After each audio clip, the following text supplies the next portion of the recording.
अस्सलाम वालेकुम everyone, welcome back. और आज की ये जो वीडियो है इसमें हम करेंगे CAS 302 का लेक्चर नंबर 11। इससे जो लास्ट हमने वीडियो आपने देखी है लेक्चर नंबर 10 की, उसके अंदर मैंने आपको बताया था कि आप के मैप कैसे बना सकते हैं 2 वेरिएबल, 3 वेरिएबल, 4 वेरिएबल तक का, और उसके अंदर उसके इंडेक्स नंबर्स क्या होते हैं और उसके अंदर आप वैल्यूज जो है वो कहाँ कहाँ पुट करते हैं। उसके अंदर एक और चीज़ है जो बताने वाली है कि अगर आपको ये इस तरीके से गिवन एक्सप्रेशन दी जाती है, जैसे कि हम वही पीछे वाला लेक्चर नंबर 10 की एग्जांपल ही यूज कर देते हैं सिर्फ इस चीज़ को थोड़ा इजी बनाने के लिए, क्योंकि वो वाला क्वेश्चन आप लोगों को मैंने रिसेंटली करवाया है पिछली वीडियो के अंदर, एंड उसके थ्रू जो है आपको समझना थोड़ा सा आसान होगा। तो अगर हम बात करें उस एक्सप्रेशन की, तो हमने जो वैल्यू की थी वो यहाँ पे थी जहाँ पे हम अपना 4 मैप के वेरिएबल जो है वो स्टार्ट करते हैं, एंड ये वाली एग्जांपल जो है हमने कंसीडर की थी। मैं ये वाली एग्जांपल दोबारा से क्यों यही वाली कर रहा हूँ, क्योंकि अगर हम इस एक्सप्रेशन को सॉल्व करते हुए कहीं पे भी मिस्टेक करते हैं तो हम यहाँ से जाके मैच कर सकते हैं कि हाँ हमने यहाँ अपनी गलती की होगी, तो अगर कोई भी गलती होती है तो हमें फौरन पता चल जाएगा। अब यहाँ पे लेक्चर नंबर 11 के अंदर आपको जो चीज करवाने का या बताने का मकसद है वो ये है कि आप एक्सप्रेशंस को देखते हुए, ये जो गिवन एक्सप्रेशन हो, इस एक्सप्रेशन को देखते हुए आप किस तरीके से अपना ये वाला जो है पाथ जो है वो निकाल सकते हो कि किस तरीके से हमारी कौन सी इंडेक्स जो है उसके अंदर हमने 1 पुट करना है और कौन सी इंडेक्सेस के अंदर हमने 0 पुट करना है। एंड ये सारी इंफॉर्मेशन जो है हमें इस वैल्यू के अंदर जो है वो दी गई है। अब इसके अंदर हम देखें कि हमारे पास टोटल 7 वैल्यूज थी, 1 2 3 4 5 6 एंड 14 7। ठीक है, यहाँ पे भी इसी तरीके से 1 2 3 4 5 6 और टोटल 7। तो हमारे पास अलग-अलग से टोटल 7 एक्सप्रेशंस हैं जो कि कंबाइन हैं सम के थ्रू, और ये हमारे पास जो एक्सप्रेशन ये है हमारे पास सम ऑफ प्रोडक्ट की, यानी कि एसओपी की। और एसओपी के अंदर से जो भी हमें वैल्यू मिलती है उसको हम मिन टर्म कहते हैं, एंड मिन टर्म हमारे पास ये वाली गिवन वैल्यू है जिसकी जगह पे हमने अपने वंस जो है वो पुट करने होते हैं। तो ये सिंपल हमारे पास ये जो एसओपी की वैल्यू है, इस वैल्यू के थ्रू हमने पहले ये वाली वैल्यूज, यानी कि इस एक्सप्रेशंस के थ्रू हमने ये वाला जो पाथ है वो फाइंड करना है कि हमने किस जगह पे 0 पुट करना है और किस जगह पे 1 पुट करना है।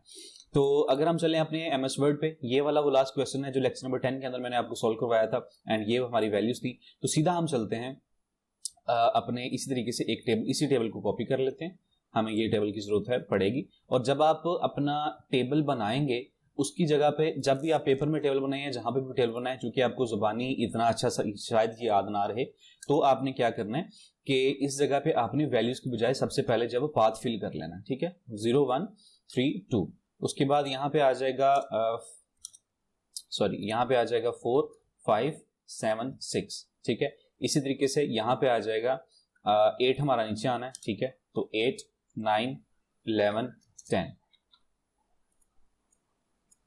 यहाँ पे आ जाएगा 12 13 15 एंड 14। ठीक है, तो इस तरीके से हमारा ये जो पोर्शन है ये बन जाएगा।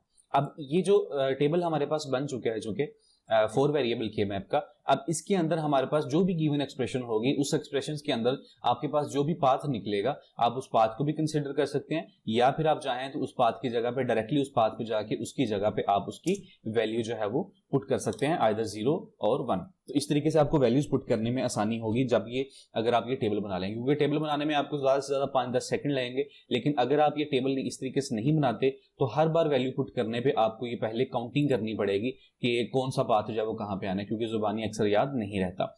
तो अब जहां तक बात है हमारे पास एक्सप्रेशन की, तो एक्सप्रेशन हमारे पास कुछ इस तरीके से है, मैं इसको साइड वाइज जो है वो ओपन कर लेता हूं। तो एक्सप्रेशन हमारे पास जो है वो कुछ इस तरीके से है, जो उसके अंदर मल्टीपल वैल्यूज हैं, तो हम फर्स्ट जो है वो वैल्यूज बाय वैल्यूज जो है वो स्टार्ट करते हैं।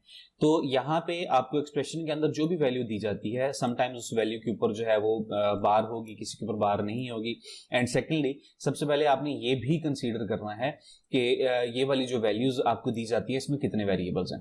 तो आप इस चीज को फिलहाल इग्नोर करेंगे, मैंने ये वाला टेबल बना लिया है। हम सीधा आते हैं पहले एक्सप्रेशन पे, एंड यहाँ पे आप एक्सप्रेशन के अंदर देखें तो हमारे पास जितने भी वैल्यूज यहाँ पे अलग-अलग दी गई हैं, सब के अंदर 4-4 वेरिएबल्स ही हैं, किसी के अंदर भी 3 वेरिएबल नहीं है या 5 वेरिएबल नहीं है। तो हमने मैक्सिमम देखना होता है कि कितने वेरिएबल्स हैं। अब चूंकि यहाँ पे हमारे पास मैक्सिमम जो है वो 4 वेरिएबल्स हैं, इट मींस कि हमें मैक्सिमम जो है वो 4 वेरिएबल के मैप बनाना पड़ेगा। अगर हर के अंदर एक जो है वो 3 एक्सप्रेशंस होती, किसी 1-2 के अंदर 4 एक्सप्रेशंस होती, तब भी हमें 4 वेरिएबल के मैप बनाना पड़ता। तो हमने जस्ट मैक्सिमम कंसीडर करना होता है कि मैक्सिमम वेरिएबल कौन सा है यहाँ पे। ठीक है। तो मैक्सिमम वेरिएबल ये देखने के बाद जो कि हमारा 4 वेरिएबल के मैप बनेगा, तो 4 वेरिएबल के मैप के लिए आपने इसका ये टेबल ड्रॉ कर लेना है। उसके बाद हमने एक्सप्रेशंस वाइज देखना शुरू करना है कि कौन सी एक्सप्रेशन की वैल्यू जो है वो कहाँ पे बनती है, एंड जहां जहां पे इसकी वैल्यूज बनेंगी हम उनको जो है वो इस जगह पे लिख भी लेंगे, और उसकी जगह पे जो है वो हम सिंपली क्या करेंगे कि उसके सामने जो है वो वैल्यू जो है वो पुट कर देंगे। तो यहाँ पे हम कंसीडर कर लेते हैं, टेक्स्ट कलर जो है वो मैं चेंज कर देता हूँ, ठीक है, ओके जी। तो अब हम करते हैं इसकी बात।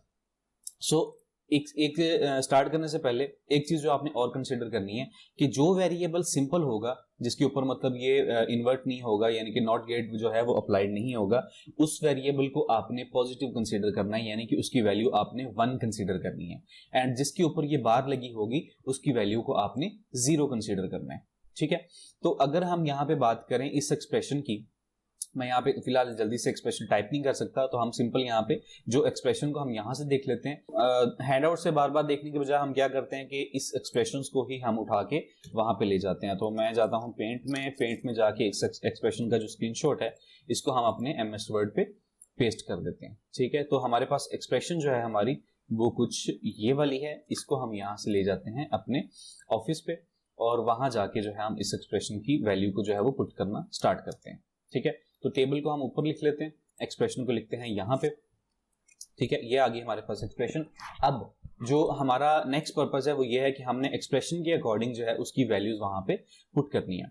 अब जैसे मैंने आपको अभी भी बताया था कि जो वेरिएबल हमारे पास जो है वो बार वाला होगा उसकी वैल्यू को हमने 0 कंसीडर करना है, एंड जिसके ऊपर बार नहीं होगी उसकी वैल्यू को हमने 1 कंसीडर करना है। तो हम इनकी वैल्यूज को जो है आपस में निकाल लेते हैं। सो चूंकि A के ऊपर भी बार है, B के ऊपर भी बार है, C पे भी बार है, तो इसकी वैल्यूज हैं वो आ जाएंगी 0 0 0, एंड D के ऊपर बार नहीं है तो आ जाएगा 1, ठीक है। उसके बाद सेकंड वैल्यू जो होगी हमारी, उसके अंदर क्या है कि A के ऊपर बार है तो 0, B पे नहीं है 1, C भी 0 और D भी 0। इसके बाद जो थर्ड वैल्यू है हमारी ये वाली, कोशिश करता हूँ कि इसको थोड़ा सा ऐसे कर दूं। तो जो थर्ड वैल्यू है हमारी उसके अंदर भी आप देखें कि 0 आ गया A के लिए, B के लिए 1 आ जाएगा, C के लिए 0 और D के लिए जो है वो अगेन 1 आ जाएगा। इसी तरीके से हमारा A के लिए 0, मेरे साथ साथ रिपीट करें अपने माइंड के अंदर ताकि आपको जो है वो याद रह जाए। B के लिए यहाँ पे आ जाएगा 1, C के लिए भी यहाँ पे 1 एंड D के लिए यहाँ पे 0। इसी तरीके से A के लिए 1, B, C और D तीनों के लिए 0, क्योंकि इसके ऊपर जो है वो तीनों जो है वो बार वाले हैं। एंड इसी तरीके से यहाँ पे हमारा जो A और B है वो 1 1 आ जाएगा, C 0 और D 1, एंड यहाँ पे A और B और C 1 1 1 एंड D जो है यहाँ पे आ जाएगा 0। तो इस तरीके से हमारी ये जो एक्सप्रेशन है ये हो जाएगी कंप्लीट, ठीक है। मैंने कोशिश की है कि इन सब की वैल्यूज है उनके नीचे प्रॉपरली फिट आ जाए, ठीक है। तो ये हर एक के नीचे जो है उसकी वैल्यू हमने यहाँ पे लगा दी है। अब नेक्स्ट काम हमारा ये आता है कि हमने इन वैल्यूज को मैच करना है अपनी टेबल की लोकेशंस के साथ, और जहां जहां लोकेशन मैच होती जाएगी वहां वहां पे हम क्या करेंगे कि अपनी वैल्यू का 1 जो है वो पुट कर देंगे, और इस तरीके से हमारे 7, चूंकि यहाँ पे एक्सप्रेशन है तो 7 कॉलम्स में हमारे जो है वो 1 आ जाएगा। अब बात ये आती है कि आप इन वैल्यूज को अपने इन टेबल की लोकेशंस के साथ कैसे मैच करेंगे, क्योंकि हमारे पास जो लोकेशंस हैं वो 0 से लेकर 15 तक हैं, लेकिन यहाँ पे जितनी भी लोकेशंस हैं ये बाइनरी नंबर में हमें दी गई हैं। तो हम इनको कैसे मैच करेंगे? इसको मैच करने का सिंपल तरीका है, यहाँ पे जितनी भी एक्सप्रेशंस हैं ये सारी की सारी, इसके अंदर जो पहला वेरिएबल है वो हमारा हमेशा A है, उसके बाद सेकंड B है, थर्ड C है और 4D है, और हमारे पास यहाँ पे जो टेबल है वो है AB बाय CD की फॉर्म में, ठीक है। तो हम क्या करेंगे, इन दोनों को मैच करेंगे A और B की लोकेशन के साथ, और इन दोनों को मैच करेंगे C और D की लोकेशन के साथ। फॉर एग्जाम्पल हम बीच में से एक वैल्यू ले लेते हैं कि यहाँ पे ये वाली वैल्यू हम कंसिडर करते हैं। तो यहाँ पे हमारे पास है 0 1 1 0, ठीक है। तो पहले हम A और B का 0 1 मैच करेंगे कि वो कहाँ पे आता है। तो A और B का ये वाला जो A और B है इसका 0 1 है ये वाला, ठीक है। इसको मैं मार्क कर लेता हूँ फॉर एग्जाम्पल ब्लू से, ठीक है। उसके बाद जो सेकंड है वो है हमारे पास 1 0, और C और D का 1 0 जो है वो कहाँ पे आता है ये वाला, ठीक है, 1 0, इसको भी मार्क कर लेते हैं, ठीक है। अब हमने ये देखना है कि ये 0 1 और 1 0 किस जगह पे मैच करते हैं। तो ये 0 1 और 1 0 जो है वो इस जगह पे मैच कर रहे हैं, ठीक है, मतलब इसी की हमने रो लेनी है और इसी का सॉरी कॉलम लेना है और इसी की हमने रो लेनी है, तो इसकी रो और इसका कॉलम जो है वो इस जगह पे मैच करते हैं। मतलब 9 एक ऐसा डिजिट है जो 0 1 की जो है वो कॉलम में आता है और 1 0 की रो में आता है, तो ये 9 हमारी बन जाएगी लोकेशन, विच मीन्स कि इसकी जगह पे हम जो भी वैल्यू जो अपनी प्रोवाइड करेंगे वो हमारी होगी 9, विच मीन्स कि यहाँ पे आ जाएगा 9। ठीक है, अब ये 9 चूंकि हमारा पाथ बन गया है तो 9 की जगह पे हम यहाँ पे 1 लिख देंगे। ठीक है, एंड इसके बाद हम अपना नेक्स्ट जो है वो कंसीडर करते हैं। तो अब हम इसको फिलहाल करते हैं इग्नोर, इसको लिखा रहने देते हैं क्योंकि हमने इसको सॉल्व कर लिया। अब हम शुरू से स्टार्ट करते हैं और सारी वैल्यूज जो है इनको सॉल्व करना शुरू करते हैं। तो सबसे पहले हमारे पास है 0 0 और 0 1। तो 0 0 हमारा ए और बी का बनता है ये वाला, एंड 0 1 जो है वो बनता है ये वाला। तो इनका जो कॉमन होगा वो हमारे पास आ जाता है 4। तो 4 की जगह पे हम 1 लिख देंगे। ठीक है, इसी के साथ जो सेकंड वैल्यू है हमारी वो है 0 1 0 0। ठीक है, तो 0 1 हमारा ए और बी का ये वाला बनता है और 0 0 हमारा ये वाला बनता है। तो इन दोनों का जो आपस में कॉमन है वो है ये वाला, तो इसकी जगह पे भी हम लिख देंगे 1। उसके बाद यहाँ पे हमारा आ जाएगा, इसकी जगह पे हम पाथ भी जो है वो भी मेंशन कर देते हैं कि यहाँ पे हमारा आ जाता है 1 और यहाँ पे हमारा आ जाता है 4। ठीक है, 4 ही आता है ना यहाँ पे, 0 1 यहाँ पे और 0 0 यहाँ पे, सॉरी यहाँ पे आना था 4 एंड यहाँ पे आना था 1। ठीक है, इसको हम फिलहाल यहाँ से रिमूव करते हैं, बाद में देखते हैं इसको। थर्ड हमारा आता है यहाँ पे 0 1 0 1। ठीक है, तो ये रहा हमारा 0 1 एंड इसके बाद जो आगे 0 1 है वो रहा हमारा ये वाला। तो इन दोनों का आपस में जो कॉमन है वो पाथ रहा ये वाला, यानी कि पाथ नंबर 5। तो हम इसकी जगह पे यहाँ पे पाथ नंबर 5 लिख देंगे। ठीक है, एक और चीज मैं आपको बता दूं, अगर आप इसको साथ साथ मैच कर रहे हैं तो हो सकता है कि ये वाली वैल्यूज हमारी इन वाली वैल्यूज से जो है वो डिफर करें, हो सकता है। ठीक है, तो नेक्स्ट हमारा आ जाता है, वो भी इसीलिए क्योंकि हो सकता है कि हैंडआउट्स में कोई मिस्टेक हो या हमारी कोई मिस्टेक हो, तो हम अपना काउंटर चेक करेंगे एंड उसके साथ मैच करने की कोशिश करेंगे। एंड मुझे कहीं ना कहीं लगता है कि ये वाली एक्सप्रेशन जो है वो, ये वाली जो वैल्यूज हैं वो इन्होंने इस एक्सप्रेशन की नहीं लिखी, तो वो भी हमें पता चल जाएगा। तो खैर नेक्स्ट हमारे पास जो आता है वो आता है 0 1 1 0। तो 0 1 हमारे पास रहा ये और 1 0 हमारे पास रहा ये। ठीक है, तो इसकी और इसकी वैल्यू आपस में क्या बन गया 9। ठीक है, तो यहाँ पे हमारा आ जाएगा 9, ये जस्ट हमने अभी सॉल्व किया हुआ था। उसके बाद हमारा पास आ जाता है 1 0 0 0। ठीक है, तो 1 0 0 0 हमारा पे कहाँ मैच होगा, 1 0 ए और बी का आता है ये वाला और उसके बाद 0 0 आता है ये वाला। ठीक है, तो ये फर्स्ट रो और फर्स्ट कॉलम, ये लास्ट कॉलम जो है वो बनता है, तो ये हमारा बनता है पोजीशन नंबर 2। तो इसकी जगह पे भी 1 आ जाएगा एंड यहाँ पे हम लिख देंगे 2। इसके बाद हमारे पास जो नेक्स्ट वैल्यू है वो है 1 1 0 1। तो 1 1 हमारे पास ये आ गया, 0 1 हमारे पास ये आ गया, तो इसका और इसका जो आपस में कॉमन बनता है वो बनता है 7। तो यहाँ पे 1 आ जाएगा और यहाँ पे आ जाएगा पाथ नंबर 7। एंड इसी तरीके से हमारे पास जो लास्ट है हमारा वो है 1 1 1 0, यानी कि 1 1 और ये वाला 1 0। तो यहाँ पाथ नंबर बनता है 11, इसकी जगह पे 1 आ जाएगा और पाथ नंबर यहाँ पे 11 आ जाएगा। ठीक है, तो अगर हम इसको आपस में कर दें, सॉर्ट कर दें, ठीक है, तो हमारे पास जो वैल्यूज आती हैं वो आती हैं 1 और उसके बाद हमारे पास आता है 2, देन हमारे पास आता है 4 5 7 9 और 11। ठीक है, तो हमारे पास ये टोटल 7 वैल्यूज आती हैं। जैसे मैंने आपको कहा था कि ये वैल्यूज इसके साथ प्रॉपरली मैच नहीं करती क्योंकि ये वैल्यूज उन्होंने डिफरेंट यूज की हुई हैं। खैर, अब हमारे पास टोटल 7 वैल्यूज हैं, 1 2 4 5 7 9 और 11, और इनकी जगह पे हमने 1 पुट करने हैं और बाकी सब की जगह हमने 0 पुट करना है। ठीक है, पहले तो मैं इसकी ये जो है ये खत्म कर दूं। ठीक है, उसके बाद यहाँ 1 की जगह पे हमने 1 पुट कर दिया, उसके बाद हमने 2 की जगह पे भी 1 पुट कर दिया। ठीक है, हमने 4 की जगह पे भी 1 पुट किया हुआ है ऑलरेडी, 5 की जगह पे भी 1 पुट किया हुआ है, देन 6 और ये 7 की जगह पे भी 1 आ गया, उसके बाद 9 ये है इसकी जगह पे 1 आ गया, और 10 और 11 ये है इसकी जगह पे भी 1 आ गया।